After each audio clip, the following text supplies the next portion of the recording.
drive down and see my in-laws? Or is it my old firm? That was never predictable. So what's the trade-off? Well, let me compare it to my peers up here. Eamon works at a firm where he's a partner.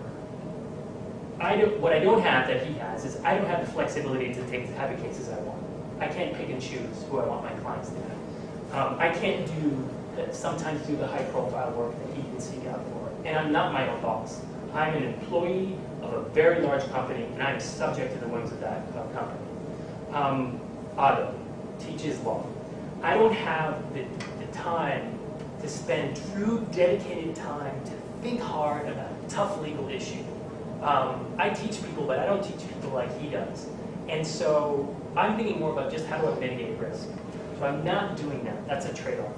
And then Rupal, while MetLife helps people build financial security, and that's a really nice thing, they're not doing social justice. Many people go to law school to make the world a better place. There are things that MetLife does that makes lives better. We're not making the world a better place like her organization. So that's the trade-off. The counter-argument is, I have all the things that Tanya was talking about I can do because I have more time on my hands. I'll close with this, and I'm sorry if I'm talking for too long. How do you find an in-house job? For those of you who are students, wait. Most companies do not hire out of law school, unless it's such a discrete specialty that you have and a skill that maybe you have from before you went to law school. They don't have the resources or the interest in training lawyers. They will hire laterals. Sometimes, maybe they will, most of the times, at least 3 years out. So keep that in mind. Second thing that no one told me in law school is think about doing corporate law. If anything that I've said interests you, think about learning about corporate law. Because most of the in-house jobs are for corporate lawyers.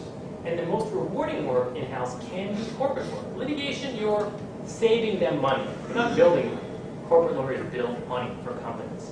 And you may think of corporate law, okay, I don't want to deal with employment law, I don't want to deal with business law.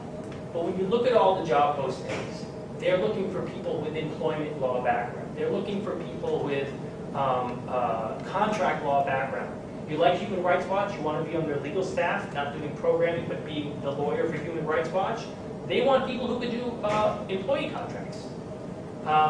And that's something to keep in mind.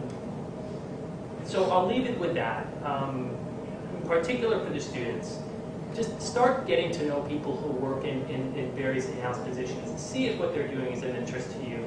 And then just start slowly building up your skills so that once you're ready to apply, you've got the qualifications that these folks are looking for. So I'll leave it there. Thank you.